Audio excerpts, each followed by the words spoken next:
matin, on dirait qu'ils savent, les gars, dès qu'ils sont là, ils voient.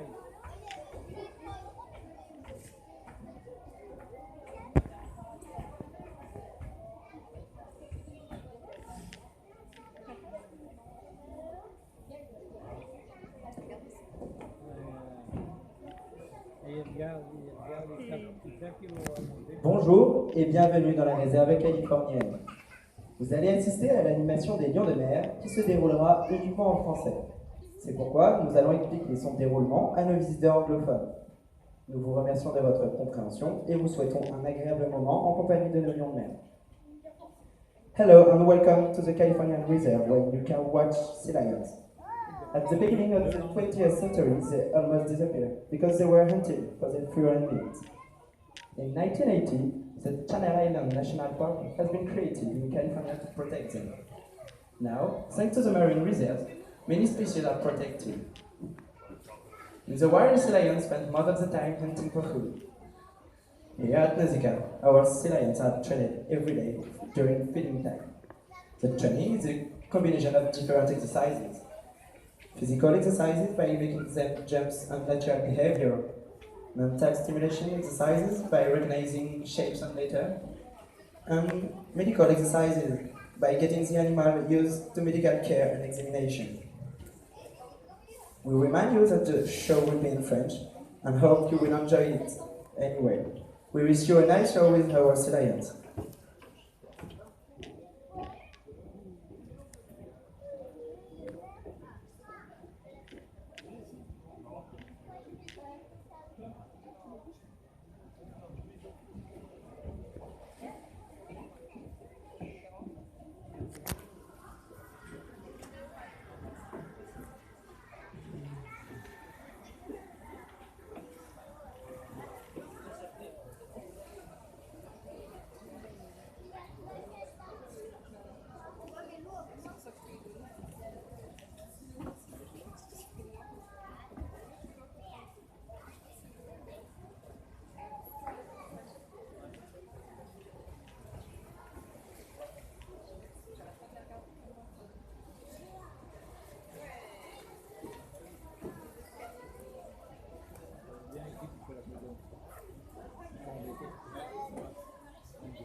Ouais, c'est bien là.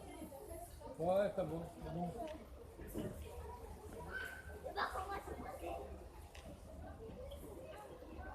Comme ça, j'ai pas de photo, on va faire ça.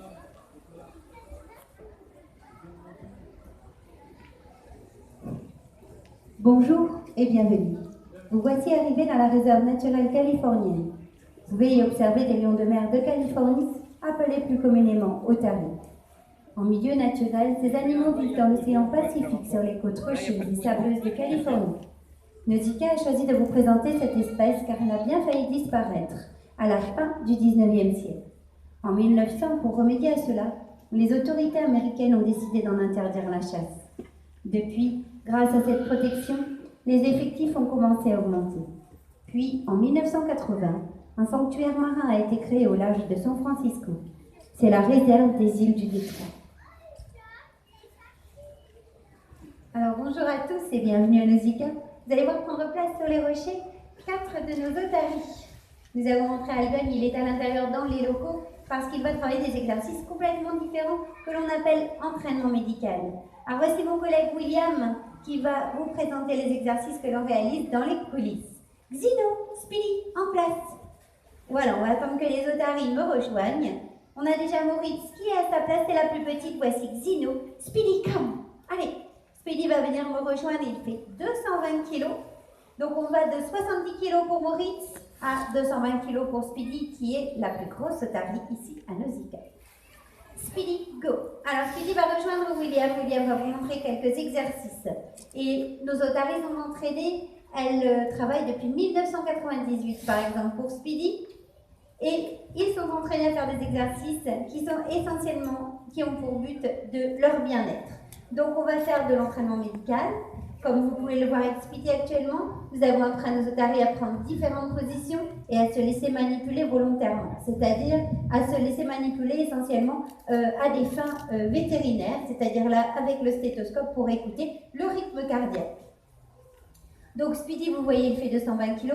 Imaginez s'il ne coopérait pas pour ses soins, ce serait très très difficile de le soigner. Donc on les fait participer à ces exercices en échange de quelques poissons. Alors, William s'est muni maintenant de la sonde à échographie.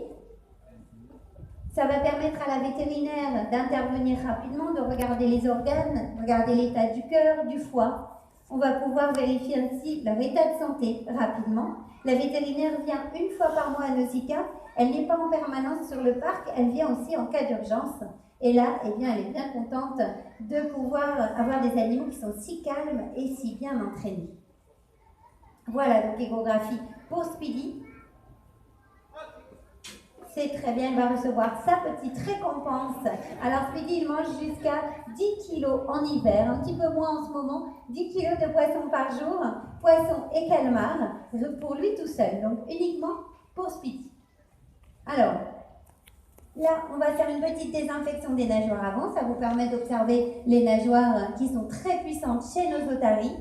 Donc, il s'appuie pour se déplacer sur ses nageoires, il marche à 4 pattes. Donc ça, c'est une grande différence entre les otaries qui sont très agiles et les phoques qui sont sur nos côtes mais qui se déplacent en rampant. Donc là, vous voyez que Speedy, lui, il va se déplacer à 4 pattes, il va pouvoir grimper sur de très hauts rochers, faire l'équilibre sur les nageoires avant, et tout ça, ce sont des comportements caractéristiques des otaries. Allez, c'est très bien pour Speedy. On va envoyer Xenogo pour une vérification des dents. Donc, les dents de nos otaries sont de couleur noire. Donc ça, ce n'est pas de la saleté, c'est une oxydation naturelle. C'est la couleur des dents des otaries. Ce que l'on va vérifier à Nausicaa, c'est qu'il n'y ait pas de tartre qui se dépose sur les dents. Donc, on va vérifier les dents, essayer de glisser un doigt dans la bouche, toucher les dents. Et puis, après, on va procéder au brossage de dents. Il se fait tous les jours chez nos animaux et ça a l'air d'être bien efficace puisque pour l'instant, nous n'avons pas de tartre.